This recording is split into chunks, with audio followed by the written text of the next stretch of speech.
My name is Dean, and welcome to Underdog Theology, a live YouTube show airing every Monday, where we talk about theology, church, and culture. Now let's get into it.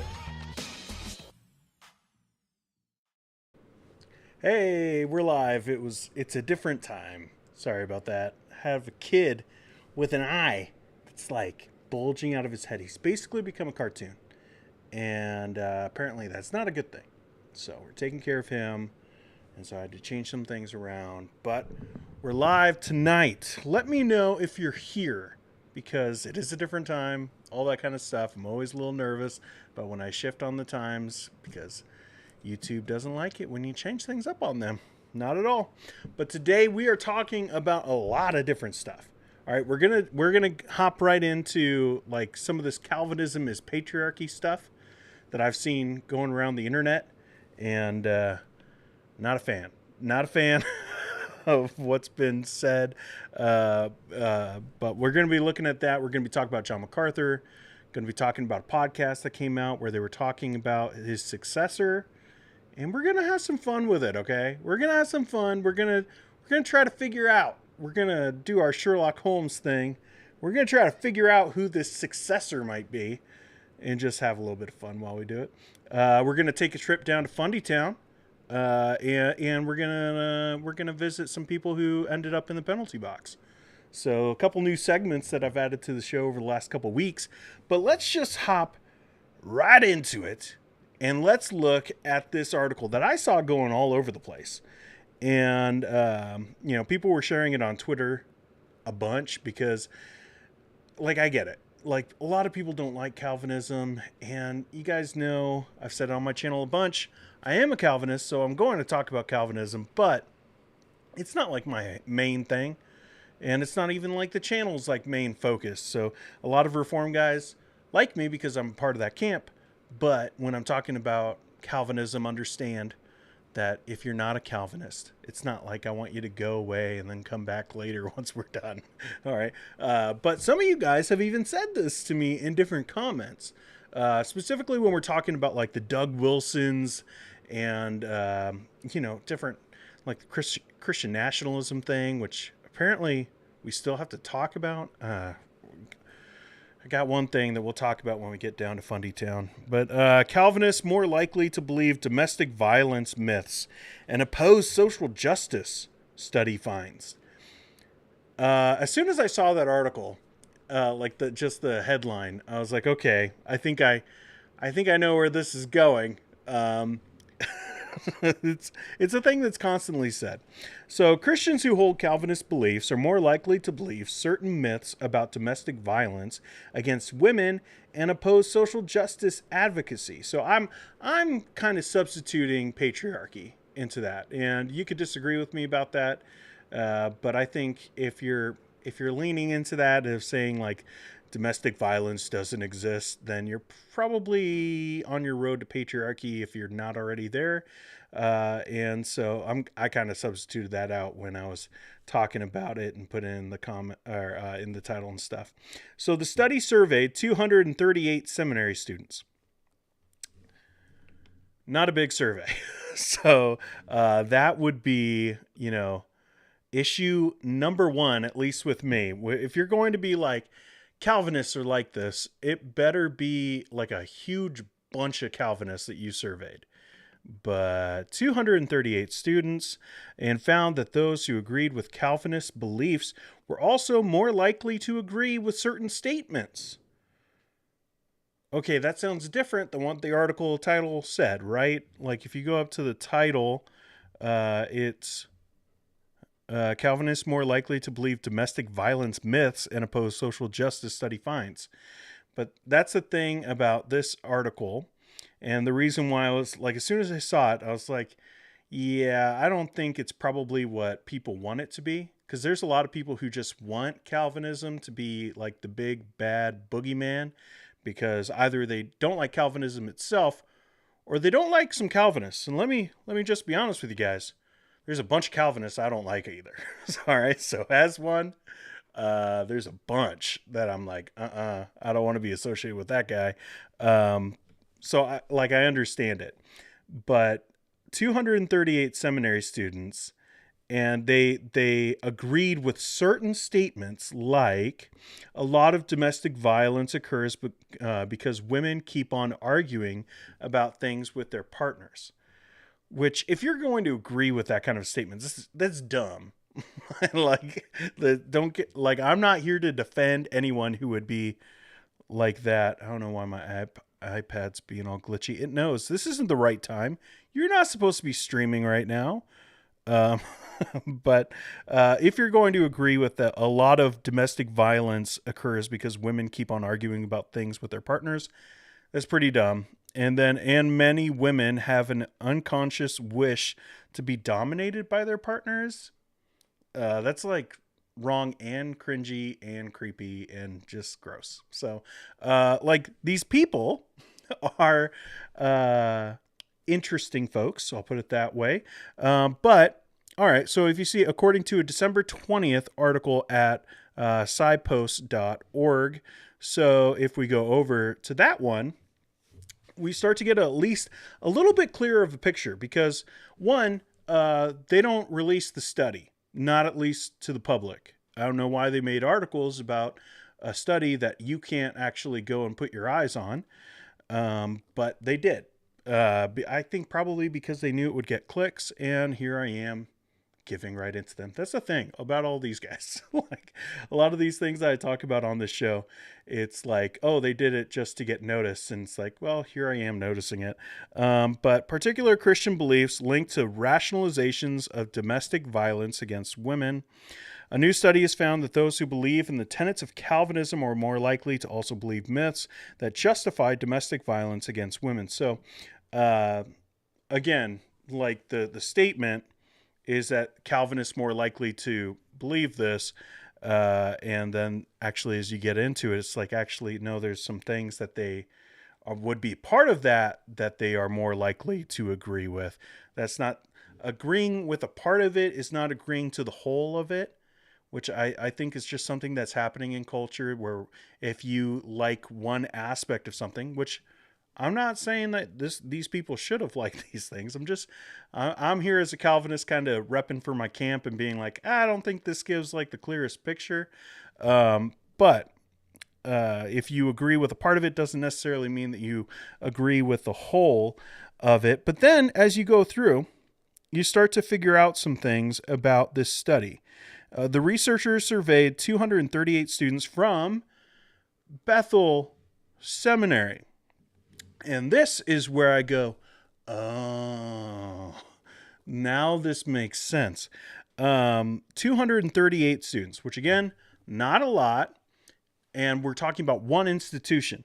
Now, the reason why I bring that up and why I think it's associated with this whole idea of successors is because who do you think is the most impactful theologian to those students?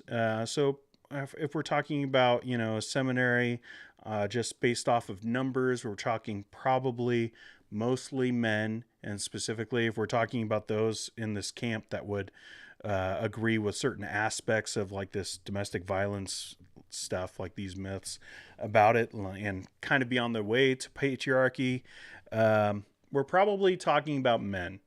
All right. So, but again, we don't have like the stats on this. Because they didn't release it. They put it, it's still, if you are an academic student, you can go and find this. I'm no longer a student, so I don't have access to that kind of stuff anymore. But 238 students from Bethel Seminary, so probably men, mostly men, I would assume, and from Bethel Seminary. So the most impactful theologian to them would be John Piper, because we're talking about right there in the heart of Minnesota, there in the Twin Cities. And so any theologian that would be impactful there would probably be John Piper as like the foremost impactful, but he's no longer there. Who is there now? Well, that's Joe Rigney, and we've talked about him. We talked about him 2 episodes ago when we were talking about headship. And because he is a guy who goes out and he reps for his camp of patriarchy, and he thinks it's a good thing. He's very closely knit, associated with Doug Wilson, Actually, I was watching his not his graduation, his high school graduation. I was watching, no, but his inauguration as the president of Central, because he took over for Central Seminary, and then forgetting Jason Meyer took over for John Piper. That became a whole mess, and Meyer left after like a couple years. I don't think it was even like 3 years, and he was out. So that's a whole thing. But Central, or not Central, Bethlehem Seminary, yeah. But he took over for Piper to be the president of Bethlehem College and Seminary, and so he's there, and he is promoting patriarchy. And so, who do you think these guys who are in this one study of 238 students are going to be listening to the most? Like, they're there. They're there in Minneapolis, where Rigney is, where you would assume that Piper would be the most well-known. So who would be the most impactful teaching there would be Rigney. So, like, these things matter, because when we're talking about, like, oh, Calvinists are all like this, like, let's just look a little bit closer, please. And just look at it and say, okay, it's from one school in one area, and the one area has a Calvinist who is probably the most prominent right there, taking Piper out because he's retired and all of that. But the one who is ongoing in ministry would be Rigney, and Rigney would be the most impactful theologian for probably these guys. So is this a fair picture of Calvinists? I don't believe so.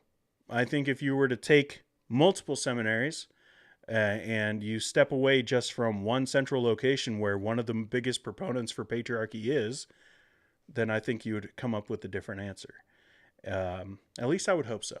So I'm not saying like it's absolutely not related, but I found this survey to be troubling. Now I wish I could get my fingers on the actual pages and be able to look at the numbers and see what the answers were, because literally with these two articles that were written, trying to go at Calvinists, they only have those two questions that are released about how it leads to that. So they say that Calvinism is the underlying thing that's just kind of knitting this fabric of patriarchy, which is a little concerning to me, especially if you're just going to say these are the two things. Like let's hear it all, okay? Like let me dive into that and figure out whether that's accurate or not. But I think what I got from that was that it matters. It matters who takes over for people. Now, obviously, things didn't go great with everything that happened at Bethlehem Church, with Jason Meyer taking over and then leaving, and they had, I mean, it was all over. It was in the Star Tribune, which is like a big newspaper in Minnesota. I might have messed up the name. It's the Star something. But it was in that. It was in Christianity Today. Christianity Today did a bunch of articles about it. It was all over Twitter. All that. It was chaos. And that hasn't been necessarily the case for Bethlehem College and Seminary, because Rigney took over and Rigney went there. But I think it really points to the fact that it really matters who you have take over for people. When Piper retired, I think even if you just looked at it as far as the institution, like the institution of Bethlehem Church, it was a mistake to have Meyer go there, right? Either Meyer made a mistake on his own to be there, or made mistakes along the way. I don't know what happened there, but obviously something didn't fit there, and that hasn't been the case with the college and seminary. But we've seen why, and the reason why is because Rigney has been like doing stuff. Andy Nasley has been doing stuff. And I know a lot of people like, I think that's how you say his name, Nasley. I should know, I'm Italian. But he's written a bunch of books and people like that. But, just the other day, I forgot to put it into here to show you guys. But you can go and find it on Twitter. He was promoting that Christian nationalism book. So, I don't think that Bethlehem College and Seminary is in the best hands. with Rigney and Nassily and those guys. At least from my point of view, it definitely isn't in line with my perspective of ministry and my own beliefs about theology.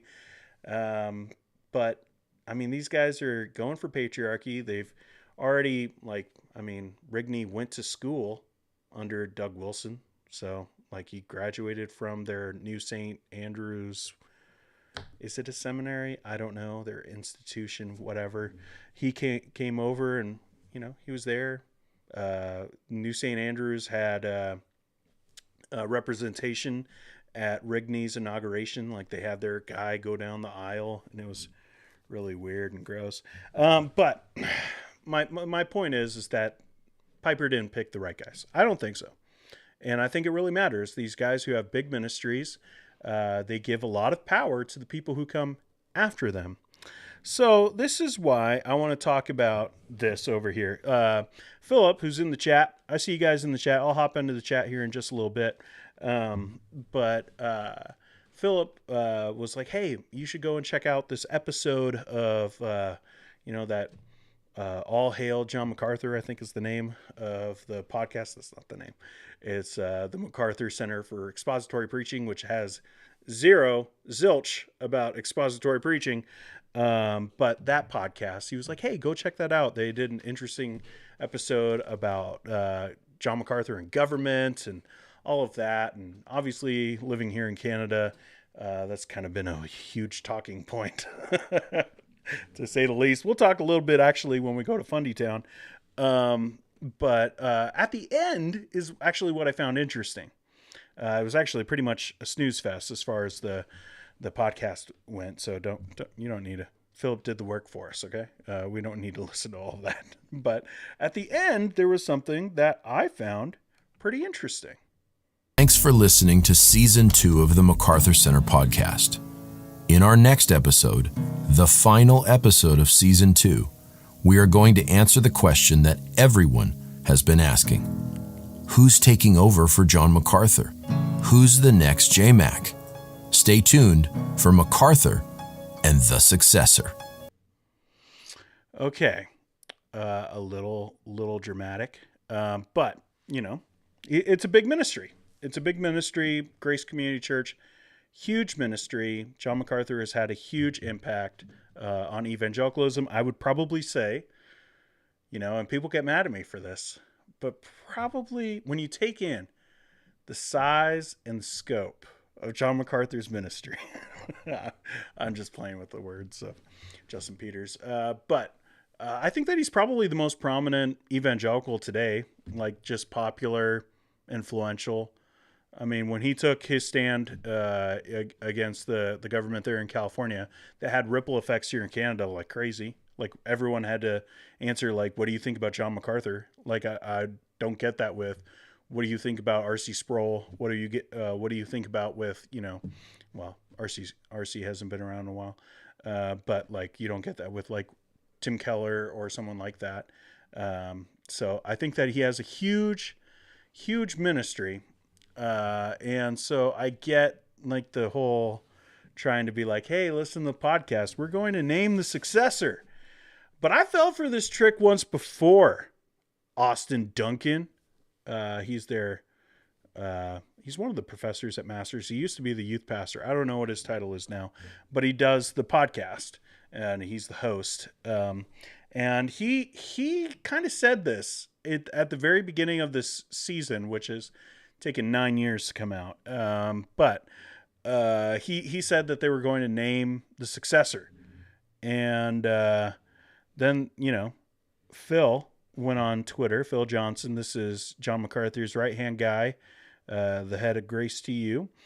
For those bandying this rumor about on social media, John MacArthur is not planning to name his successor.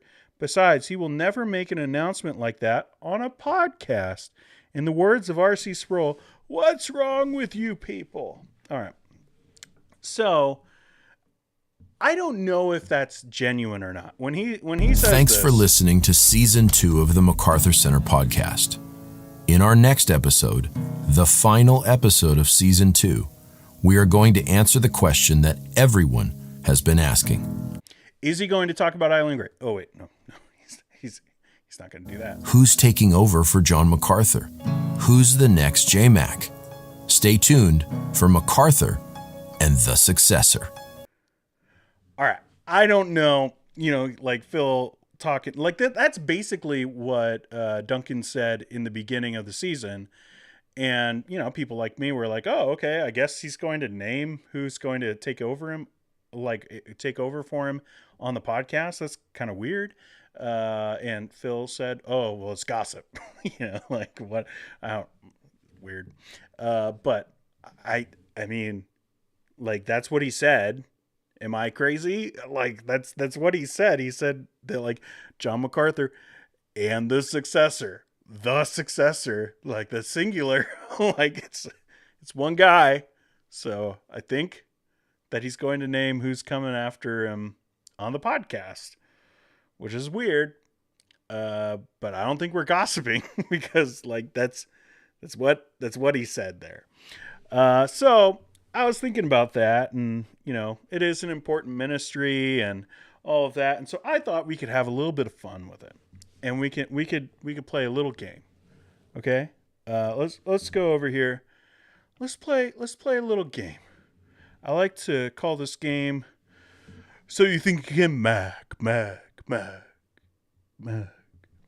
right, I didn't watch that show, but like, let's look at who could be one of these folks. Like, let me know in the chat before I even start listing some people. I got 4 candidates that I think that could take over for John MacArthur.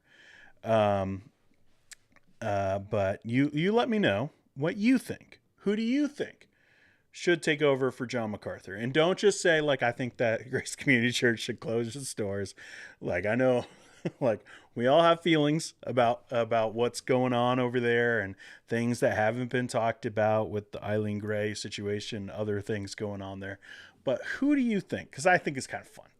And it's just goofing off, really. Like, we're just having a chill one this time. Although we are going to talk about a few things. But let's see. So number 1 on my list is, like, and I don't mean just like I think it's the most likely. It's just a guy on my list. But it's James Coates. Now, the reason why I say that is because he went down there to go to seminary, and he was involved in the church down there. I don't know if he made inroads there, but he's the Canadian pastor that was arrested and, has kind of been put around. He co-wrote a book, God versus the Government, I think is what it was ended up being called, which, okay. But he's the pastor of Grace Life Church in Edmonton, and he's a master's seminary grad, very popular figure right now. So I think he's up there as far as, like, who could do it. Now, just as far as Canada goes, like, I don't fit into the theological camp of James Coates. I would say that probably he would fit into the Fundy camp along with MacArthur. He's basically everything MacArthur is, he is, and I think he would wear that proudly. But at the same time, I would hate to see him leave Canada because we need the gospel, and he seems to be reaching people. So, but he's one. Number 2, you probably don't know who this guy is, but this is Mike Riccardi, and he's been going on the speaking circuit with Phil Johnson, with John MacArthur. He is a professor there now at Masters. He is on staff as one of the pastors. I forget what kind of pastor he is. I met him. He seems like a decent guy, and that's as far as I'll go with him. Third would be Costi. Okay, and I do this mostly for the story of it. All right, like he has gone. He spoke a few times. He spoke a few times at Masters. Really odd sermon. You can go and look it up. Trophy Wife, I think, is the title of the sermon that he gave at Master's Seminary. I watched it and was kind of shocked by it, of just like how much, like people in this camp always look at like the world and like them talking about like, oh, Jesus is my boyfriend kind of music and stuff like that. But a lot of that same kind of like terminology and words were used in that sermon. But Costi would be one. Now Costi, obviously Benny Hinn's nephew. We've talked about him a bunch on the show, so I don't think I need to go into too much. I think he's still working on an MDiv. No, wait. I think he finished at Midwestern. That's what it was. He finished at Midwestern, so he's got some education and all of that. Before I give my last one, let's see what you guys have to say. A couple of you rushed and I think it was Lukewarm No More beat everybody. But Beth Moore is a popular one in the chat. Yeah, I don't know. That would be a controversial one. Maybe. Probably not. No. Let's see. Joel Osteen, Liberating Truths, says Joel Osteen. I think that if that was the case, I think that they would invite him like to interview just as a trap.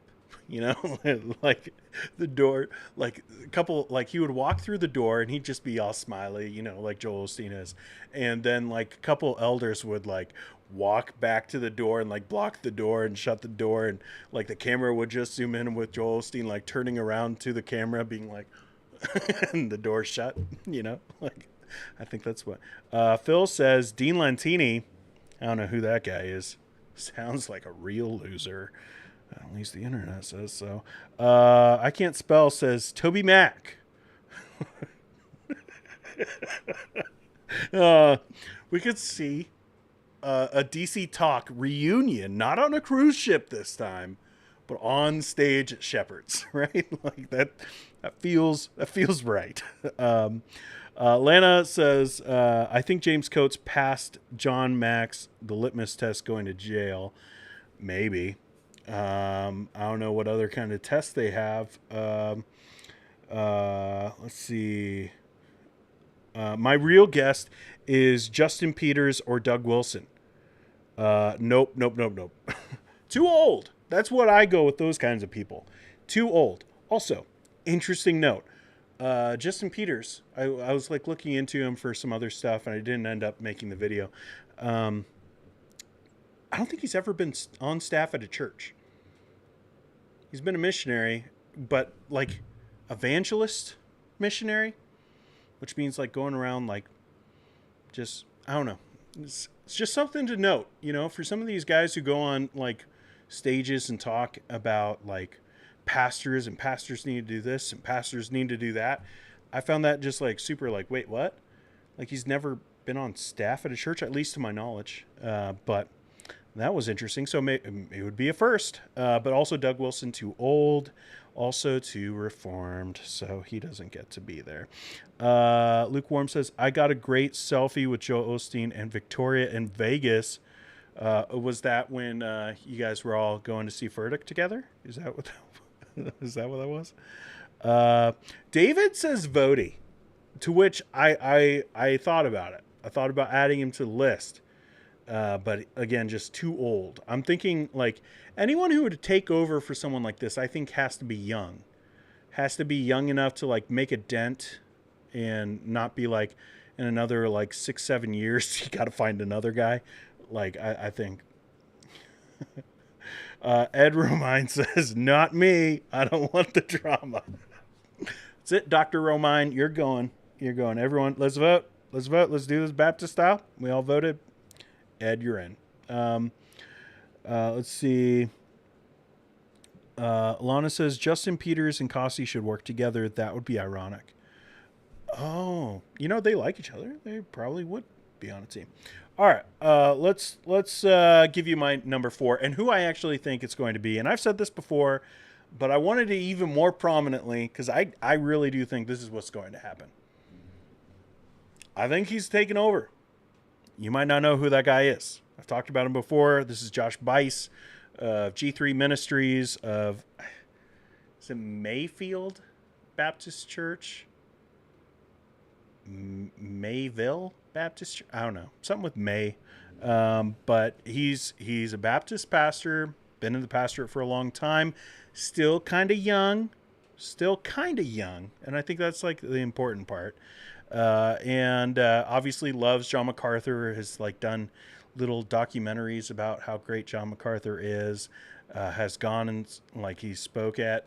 I think has he done Shepherds? I know he's been there to Masters to go and teach or go and speak, but yeah. So those are the four that I think, and most likely I think it's going to be Josh Bice. So now, is this going to be like a real thing? I don't know.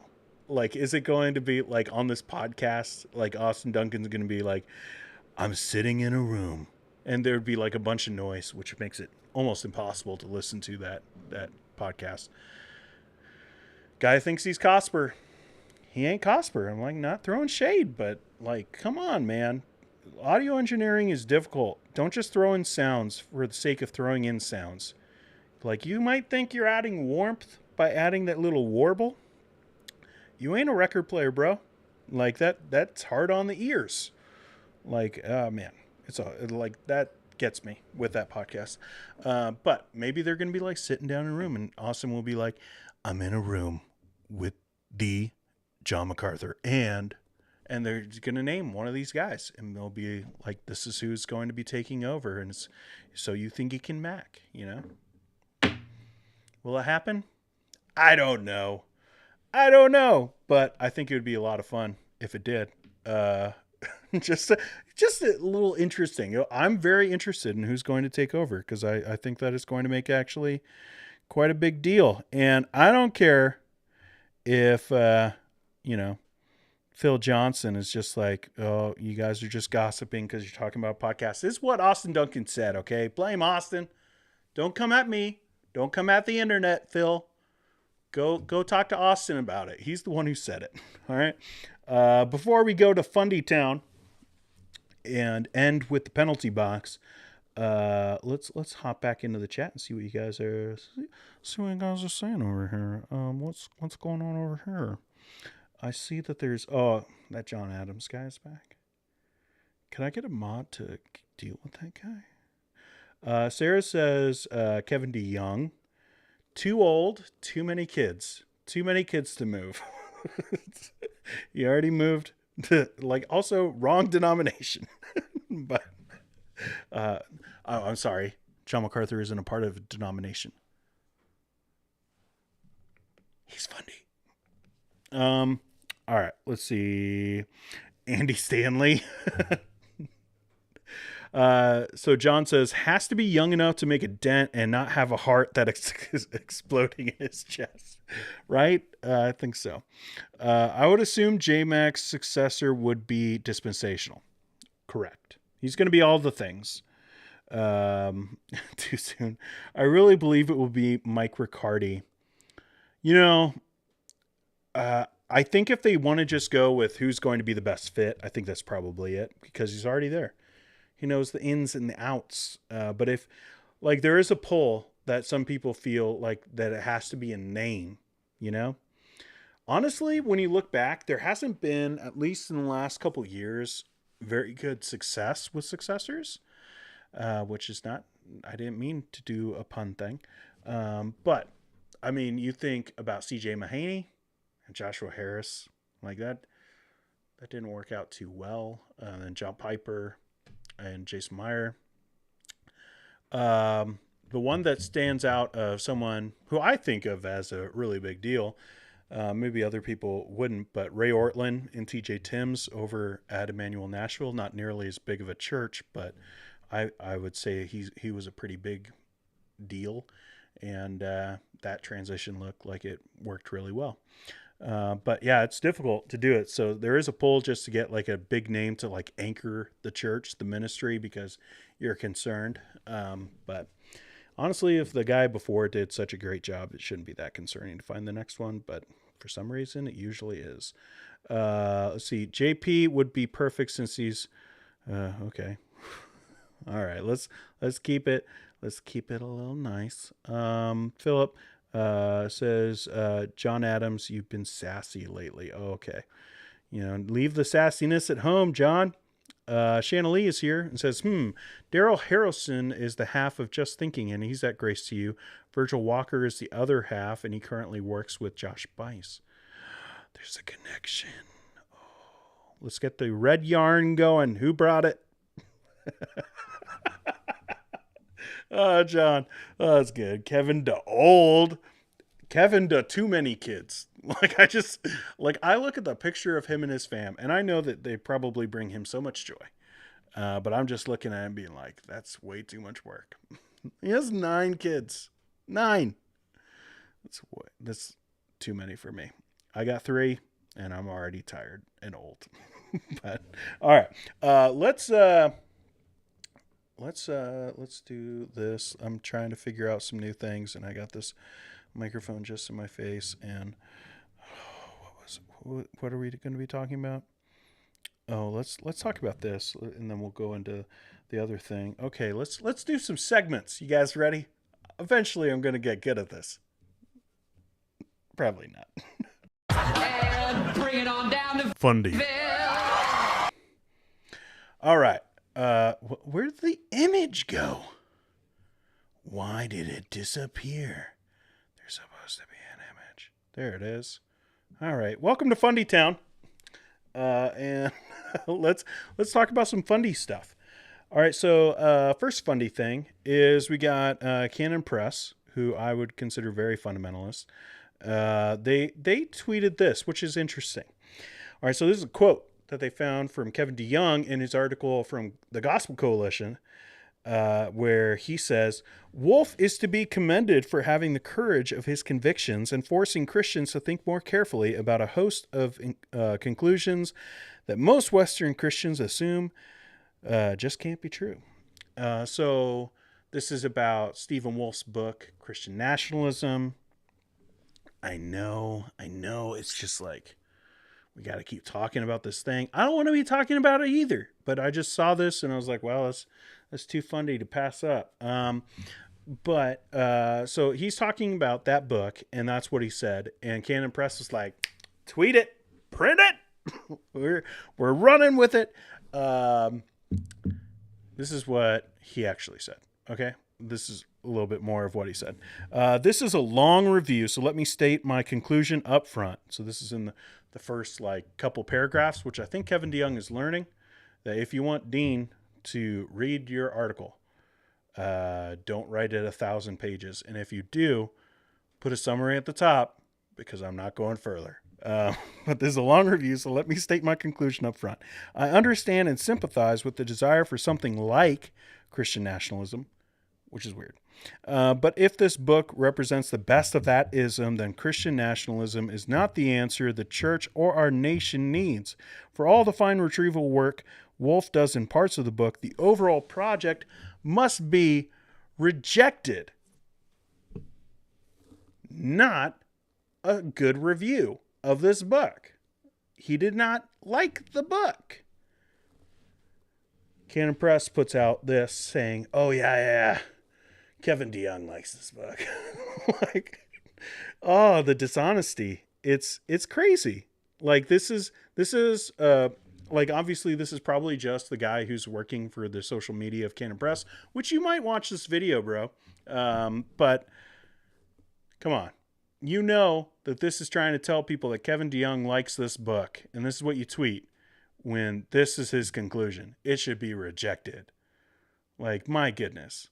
Now, will Kevin DeYoung come out and say anything about it? Maybe not. It's probably not worth his time. He has 9 kids to take care of. So, but I found it interesting. Another thing that happened in Fundytown is that there was a conference. I've talked about this conference a little bit. The Church at War conference over in Ontario with the guys, a lot of them who faced fines, different things for opening. And I've talked about that here on my channel before. I can respect someone's difference of opinion on that issue of whether they needed to, roll with the regulations that the government had, the medical recommendations or not. I respect people who hold a differing opinion than I do. That being said, it doesn't seem like they have the same. Ongoing compromise with the state, so that most of our evangelical and reformed churches have become what? State churches. What? This is what's being said at the conference. And this is Stephen Richardson. There's a history. All right. I'm not a fan. There's some stuff with Henry Hildebrandt, who is a cult leader that for a while was running in this camp, but that's all beside the thing. This sermon is actually being shared around a little bit, and people are talking about it, and I think Aaron Coates was sharing it too on her, like, she's got a lot of followers. But yeah, this is what's being said and being told, like, oh, this is a great sermon.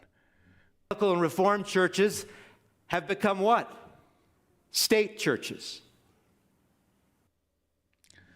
This is not how you deal with people who disagree with you, by just saying that they're state churches. I don't want to go too far down this rabbit hole, but a lot of people who disagreed with this guy and with those like him out east, most of them out east, James Coates over in Edmonton, I disagreed with those guys about the right approach to how to handle the pandemic and regulations and restrictions, and how maybe we could have multiple services and be able to accommodate some of these things and do different things. Anyways, that's beside the point. All right. It's one thing to like disagree, and you might disagree with me, and that's perfectly fine. We could have disagreements about that. But to say that the other side, well, they're just a state church. I might say, okay, this guy's a fundamentalist because of his positions on certain things, but like, I'm not saying like he has given up the faith or anything like that. And just to wrap everything in political terms and to just like say, all right, well now, because you disagree with me on my approach, that means you're just a state church. Like, it is so belittling and frustrating. Because if you do any actual history about state churches, you'll find out they are very different than, someone who just disagrees with you on how, what the best approach was for how to deal with regulations and restrictions that were happening years ago. Like, this was last week. And it kind of felt like, we didn't get together and complain about, all the other guys. And so now we finally get to get together, and we're just going to complain about how mean everyone was to us. A lot of us prayed for these guys. I know I did. My family did. We prayed for these people who disagreed with us and were facing restrictions and payments, and dealing with legal situations. Like, we prayed. And but, just state churches. Like, as if we're like the Anglicans under Bunyan. Like, what? It's frustrating, but that's what happens when you go to Fundytown. And bring it on down to Fundy. All right, let's go over to the penalty box. This is supposed to be the penalty. Oh no, this didn't work either. See, guys, this is why I don't stream at night. Okay, now we're back on what's supposed to be. All right, let's look at the penalty box. If you're new, this is something I just started doing. Like last week was the first week, and I'm just having some fun with some of the comments that I get. Because some of the comments that I get are straight like cuckoo for Cocoa Puffs, Like, they're just out there. So we're going to deal with a few of them. And sometimes I think that what I'm going to do is like try to answer some things that I see in some of the chats that I don't like and don't want to write like a huge thing about it. But yeah, so let's look. 2-minute minor trip. And there's a call. All right, so we got our first one here. This is on the Capturing Christianity's Vatican visit, which I get a lot of comments on that one. And, like, the Catholics are still mad at me about, me basically saying the same thing that Protestants have said for 500 years. How dare I? But they're so mad about it. And so Billy HW says, not everyone should have a YouTube channel. And at first I was like, oh, that's so mean. But maybe he's talking about himself. So I was like, all right, you know what? You could just like very kindly, like you just get 2 minutes. 2 minutes in the penalty box. That's all you need. Following play is under review for a major or match penalty. This one's a little bit more. So I get a lot of comments on this short that I did, my biggest issue with John MacArthur, where I basically say the Eileen Gray situation. So this is Douglas Garrett.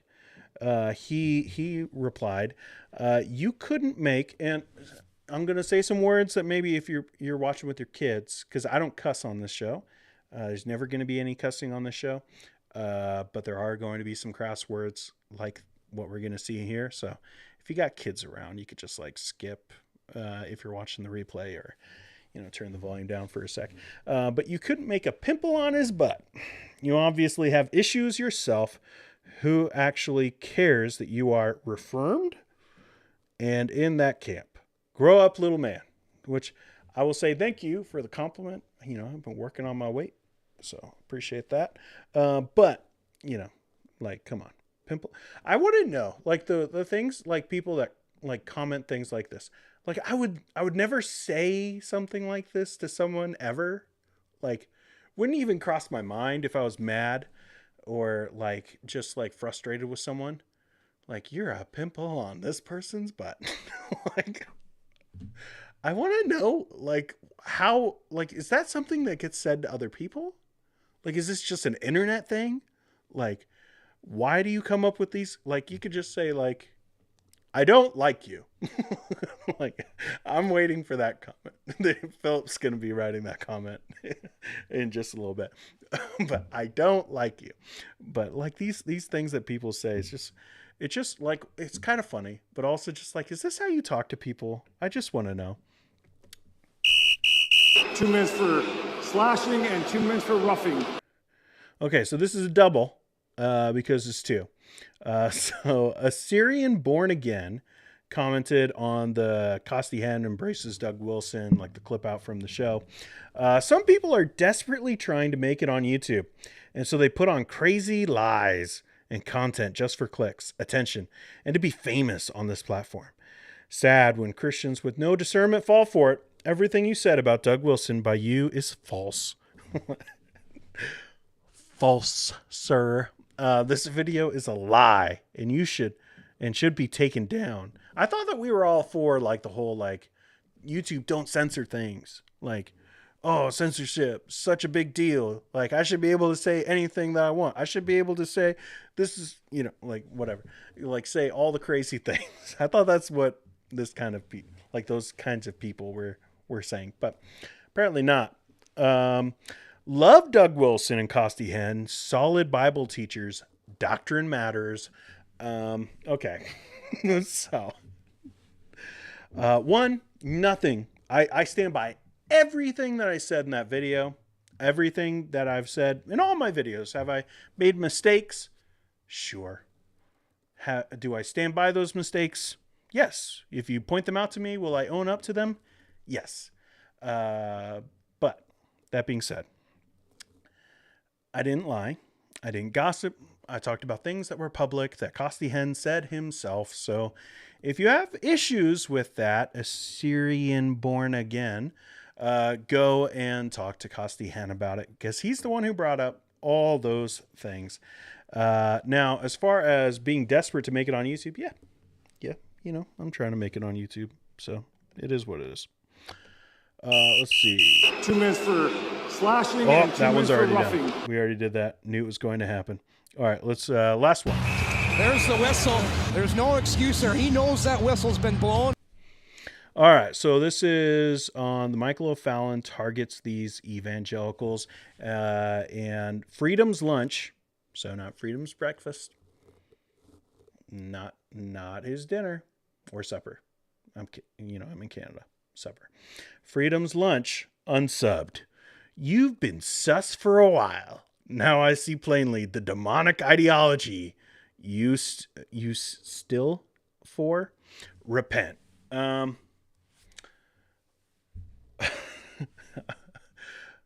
you're welcome to unsub. If anyone doesn't like me, you don't have to subscribe to the channel. I always say, think about subscribing to the channel. I hope that no one takes that as a direct command. Also, kind of weird if you take direct commands from people on the internet. But, whatever. So you can unsubscribe if you want. Have I been sus for a while? Maybe if I knew what sus really was. I hear kids talk about it. My 9-year-old says it all the time. And I think it's suspect, but I think there's more to it. It's a little sus to me, I guess. Now I see plainly the demonic ideology you still for. Well, hey, I guess we all got some demons, like we got to fight our demons, and it is what it is. All right. So that is the penalty box. I need some outro stuff. I need to figure out some music things. Didn't really have time. We've been dealing with sickness, but let me see. Where are we at? We are at 50 minutes. Let's see anyone here in the chat. I saw something that I thought I would want to look at from Kimber. This conflation of politics and theology is tiresome. I just want these folks to stop damaging the witness for Christ. Yeah. Like we all have like our politics, and yes, our theology impacts our politics, but let's not act like our politics equates our theology and start using those to draw lines against people and say, you don't belong to this camp because you fit on that side of the political agenda, whatever that is, whether it's, stuff that happened a couple years ago or whether it's things happening now. Like, yeah, I agree, Kimber. Let's just get over it. Like, we're just forgive one another and let's move on.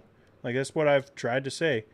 But, they want to have conferences where they just get together and talk about how everyone else is state church who disagrees with them. So a lot of state churches, I guess, here in Canada. Let's see. Philip says, sus reformed demonic ideology. Yeah. Like that reformed part. I think it was meant as a joke because he put it in quotes. But, like, it's just really hard to say. Reformed. But Liza's saying repent. I see you. Make me. Let's see. All right. So David had to head out. So that's the show. Was it good? I don't know. Is this the time that I want to do it at? Nope. But that's what we got. We'll see what happens with this Johnny Mac stuff and whether we'll actually get a podcast, talking about who this new successor is going to be. Maybe that successor will deal with the Eileen Gray stuff. Maybe. There's hope. Someone can come in and clean up that mess. That'd be great. Maybe, change some things going on there. Change could happen. So it might be a really good thing. Will it happen? I don't know. But I got stuff going on this week. A couple things. I'm going to be dropping a video at some point for Bible Rhythms. So be on the lookout for that because we missed the stream on Friday due to sickness and coughing and all the fun things. And then Friday we're going to do a chill stream. And I don't know, some other things probably at the end of the week too. If you liked this video, hit the like button. I see that there are just dropped because you guys knew that I'm ending. Didn't do the thing right. Someday I'll learn how to end these videos without having everyone jump ship. But if you're still here and you haven't hit the like button yet, might as well hit that button. Think about subscribing to the channel, but like Freedom's Lunch said, if you think I'm sus, then, maybe not. But, if you agree with me and you like this stuff, then think about subscribing to the channel. And I'll have some more stuff happening throughout the end of the week. Anyways, I'll see you in the next one. Have a good night.